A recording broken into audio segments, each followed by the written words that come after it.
I've been calling her Kamala Khan this whole time because that's how it's been spelt in the chat. Kamala Khan. Kamala Khan. Uh, Kamala Khan. I knew there was something off, but I couldn't put my finger on it. I'm like, that's not her name, but I don't know what her name is. Yes. My Toronto just came out. Oh, yeah, dog. All right. Don't know why you just reminded me. What do you think of Miss Marvel show depicting Camila as a djinn? From what I can tell, it's sacrilegious to depict jinn in that way, but I'm not 100%. Because not very Muslim. So that's fine that you're not Muslim. Who is? So, how do I want to go about this? So in Islam and in pre-Islamic religions and Islamic adjacent religions, there are three sentient beings. These are beings that are responsible in their actions to God. That's like their defining characteristic.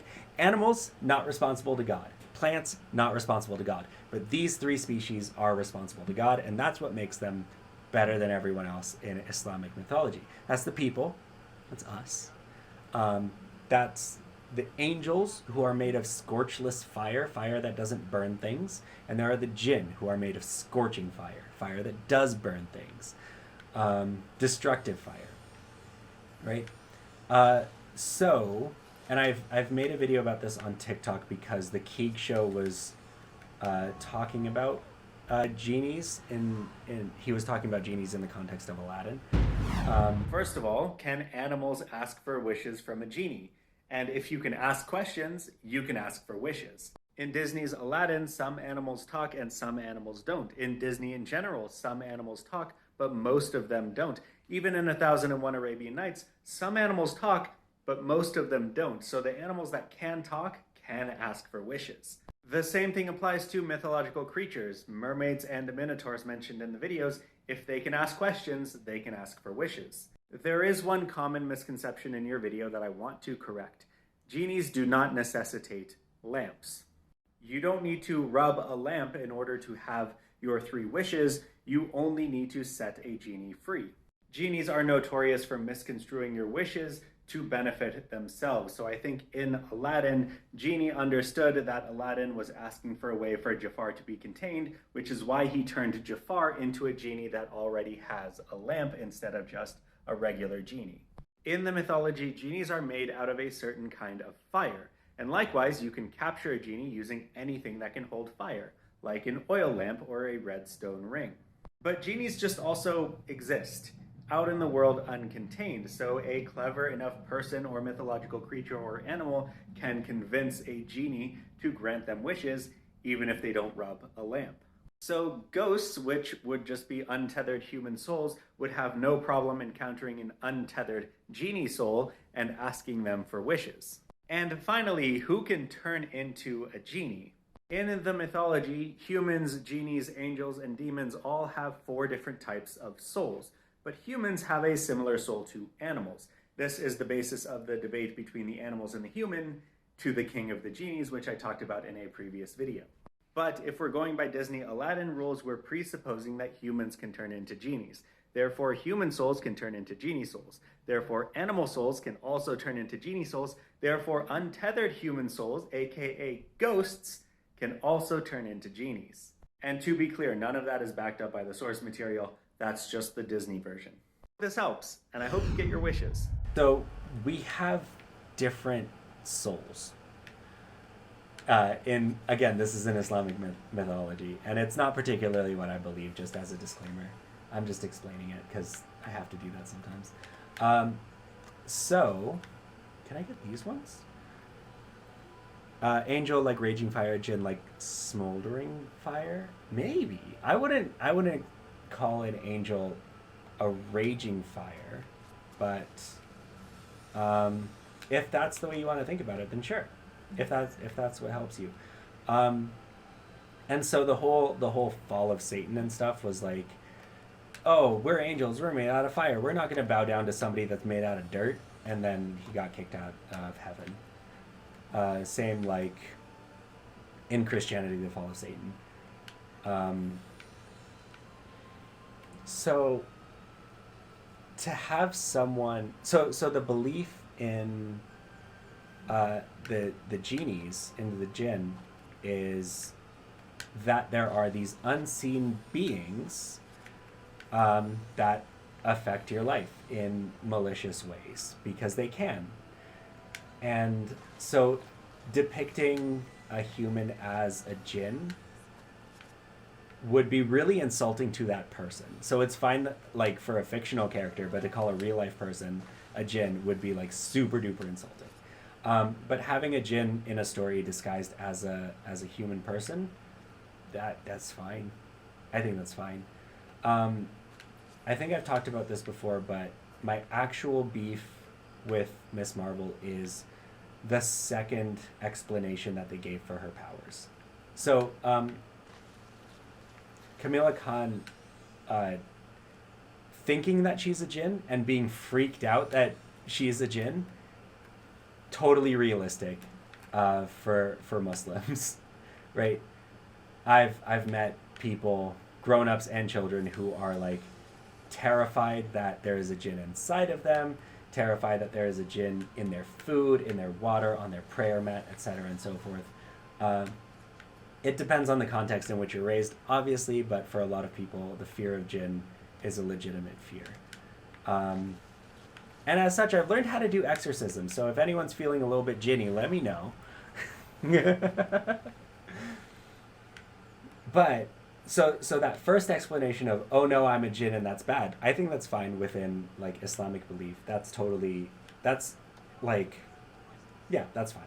fine. The second explanation, which was, we are Nur, and we are from the Nur dimension, that was the explanation that I like the most, because that comes from Islamic cosmology, right? The idea that behind a veil of this world, and I like that they use the term veil to describe it as well, there is a realm of Nur, right? And in that, and the goal, not just of the people of the show, but people who believe in this specific cosmology, the goal of people is to return to that realm of Nur, right? Because our souls come from that realm of Nur. Why did it flash Elika on the screen? Oh, I need to go somewhere. Okay.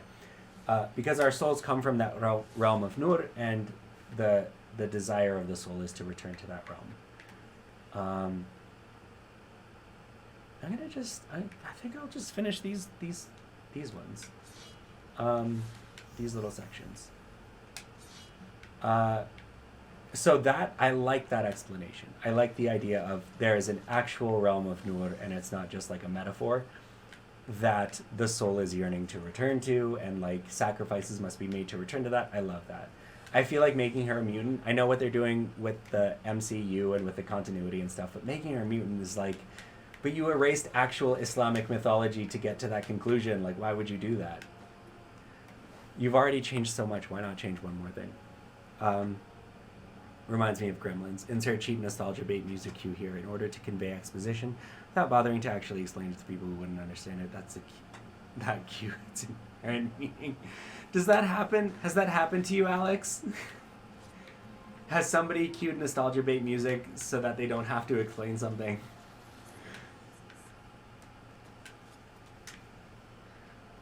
I guess they did that in Star Wars, in the new Star Wars. But that's not how the Force works. But yeah. So that's basically it. And that's, a lot of that is what we're seeing in this game as well. As we go and collect these light seeds. Nur just means light. So the idea, again, it comes from Mazdaean Zoroastrianism that, yes, we have our 4 dimensions of like space and time, but we also have a 5th dimension of our being, which is how much Nur we have. And in the case of this game, I have 58 out of 60 Nur.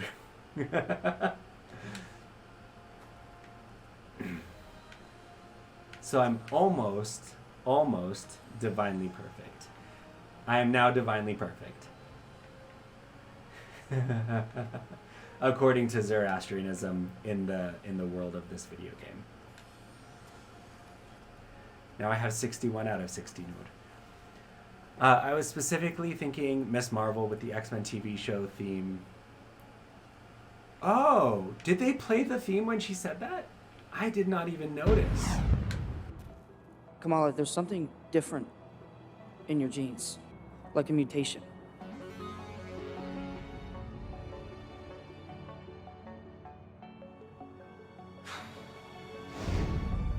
I know they played the theme in Multiverse of Madness. They played the X-Men theme, they played the WandaVision theme, and I thought those were like nice motifs. We should tell him the truth.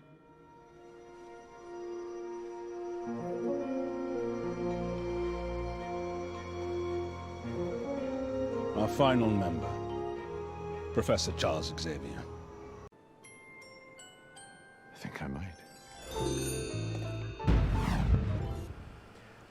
It worked in Doctor Strange because that theme was actually tied to that version of Charles, but Camilla has no connection to that theme at all.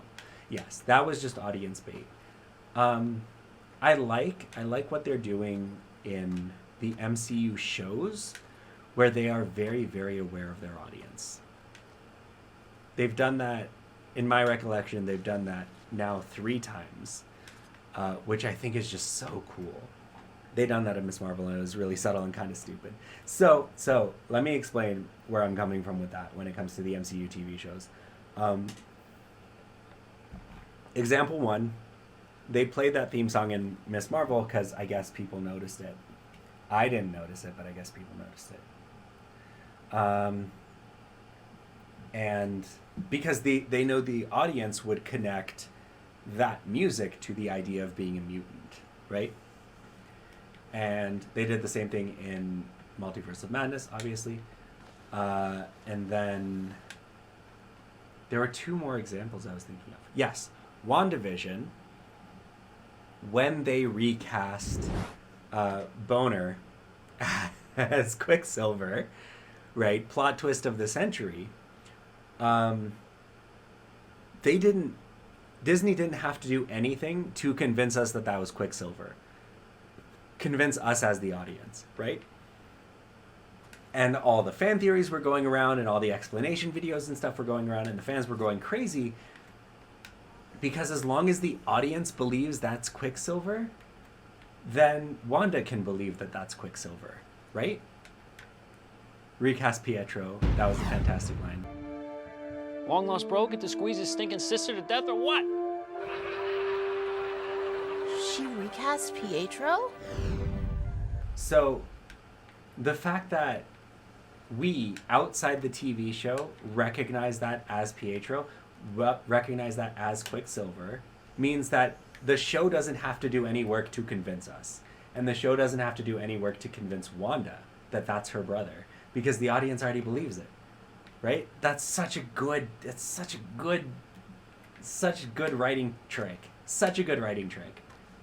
And then obviously She-Hulk is the other example of that, where the whole show was a conversation with the audience. And the fact that they pulled that off and had such an accurate and detailed conversation with an audience and predicted how the audience would react and what the audience would say, sometimes down to the sentence, was just fantastic. It was absolutely fantastic. So I love that new Marvel is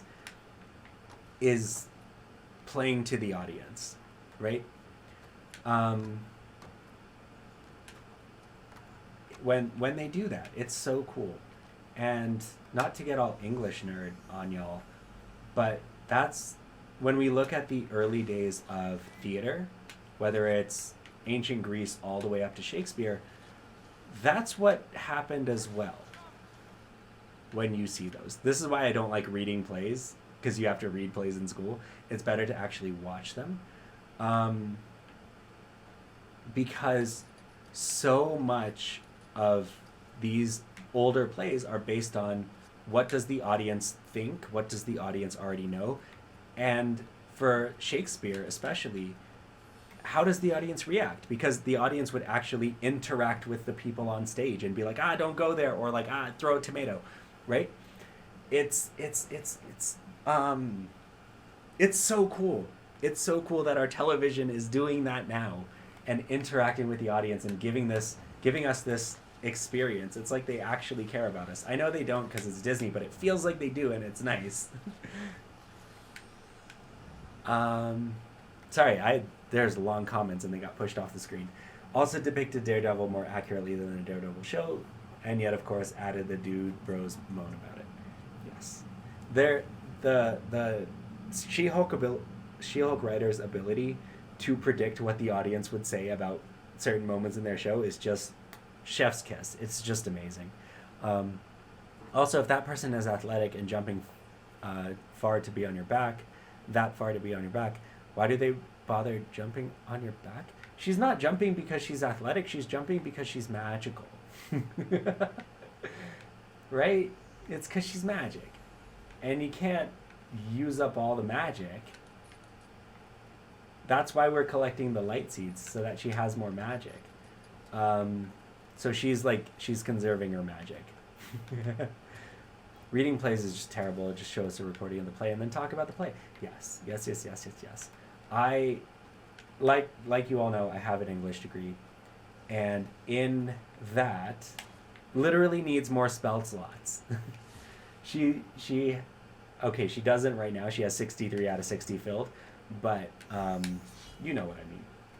But like the ancient theater classes, the Shakespeare classes, all that stuff, so boring when you read them. It wasn't until I took a Shakespeare class where watching Shakespeare was part of my grade. I had to go to local Shakespeare plays to get a grade, and I watched it. I watched King Lear, and just watching it, I understood everything. Didn't have to reread, didn't need translations, didn't need cultural references, didn't know anything about King Lear going into it. I understood every single moment of it because it was performed, right? And so get back to class, have to read 50 more plays, and I'm reading them. I went completely the wrong way, and I'm reading them as if they're being performed in my head. I'm reading them out loud as if they're being performed, and that helps so much of just getting through it. That's because the Dude Bros have an idea of Daredevil separate from the actual Daredevil. The Daredevil show used that idea instead of the actual one. I see a similar one with the Book of Boba Fett. Yes. This is my beef with all fan communities, is that if you have expectations about what a character is, you're going to be disappointed. Doesn't matter if the character is good or bad or ugly. If you have expectations going in before the story is told, you're going to have a bad time, 100% of the time. I remember spending 3 months slowly reading Romeo and Juliet, like 3 pages of the play a week, and it was tedious, and it wasn't until I watched the film version of it that it clicked. Did you watch the Leonardo DiCaprio version? Because that's such a good version. My high school teacher let us watch a movie of the plays we read. For that reason, people seriously underestimate the value of performing Shakespeare. Yes. Shakespeare, if I ever have to teach Shakespeare in my life, I will never, ever make my students read Shakespeare. Never, ever. Because it just ruins it. And you don't learn anything about the history. You don't learn anything about the writing of it. You don't learn anything about comedy in general or playwriting in general. If you read Shakespeare, you need to see it performed. Boba Fett wasn't even a character until the show. He may not be a good character, but he is a character. Wasn't even a character? Yeah, I think it was the DiCaprio one. The one that I like about the DiCaprio one is it is line for line the Shakespeare play. So if you're watching a movie to study Shakespeare, watch the Leonardo DiCaprio version because it's the original dialogue. They don't modernize it. Go forth, I will back thee! Do you bite your thumb at us, sir? I do bite my thumb, sir! Do you bite your thumb at us? Sir. Is the law of our side if I say aye? No! No, sir, I do not bite my thumb at you, sir, but I bite my thumb, sir! Do you quarrel, sir? Quarrel, son? No, son! But if you do, sir, and for you I serve as good a man as you! No better? Here comes our kinsman, say better! Yes, sir, better! You lie! They modernize for the late 90s everything else. Their swords are guns with pictures of swords on them. But the dialogue is not modernized, and I think that makes it sort of probably one of the better renditions of Shakespeare on film. Have I been calling her Kamala Khan this whole time because that's how it's been spelt in the chat? Kamala Khan. Kamala Khan. I knew there was something off, but I couldn't put my finger on it. I'm like, that's not her name, but I don't know what her name is. Kamala Khan. But that was the problem when I took Shakespeare as a class in university, is the professor is like, you've already read all the Shakespeare classics, right? We're going to skip those and go straight to the weird stuff. I'm like, no, I actually haven't. I haven't read the classics. I don't know the classics. Yeah, I know that Lion King is close enough to Hamlet, and Lion King 1.5 is close enough to that Hamlet spin-off. Gladstone and Glastonbury, I forget their names. I would know their names if I had read Hamlet or seen Hamlet. Rosencrantz and Guildenstern are dead. That's the one. It's a let, but with ham. Hayam. Muslim. I can't do anything with ham. This is a ham-free zone. Ham radio. I go ham on ham radio. I don't. I was not that flavor of nerd in high school that got into ham radios. You know, people think that I'm smart, but I'm not smart enough to do a lot of things. Like engineering, biology, ham radios, mocks. I can't. I'm not that kind of smart. All right, more ham for me. Not a fan of ham, though. You still get it. I like ham burgers. Tell me to eat ham, you better say burger after it. Because I like hamburgers. I had a hamburger for dinner today. I'll take the ham then. You could do it, I promise. I can't. You don't understand.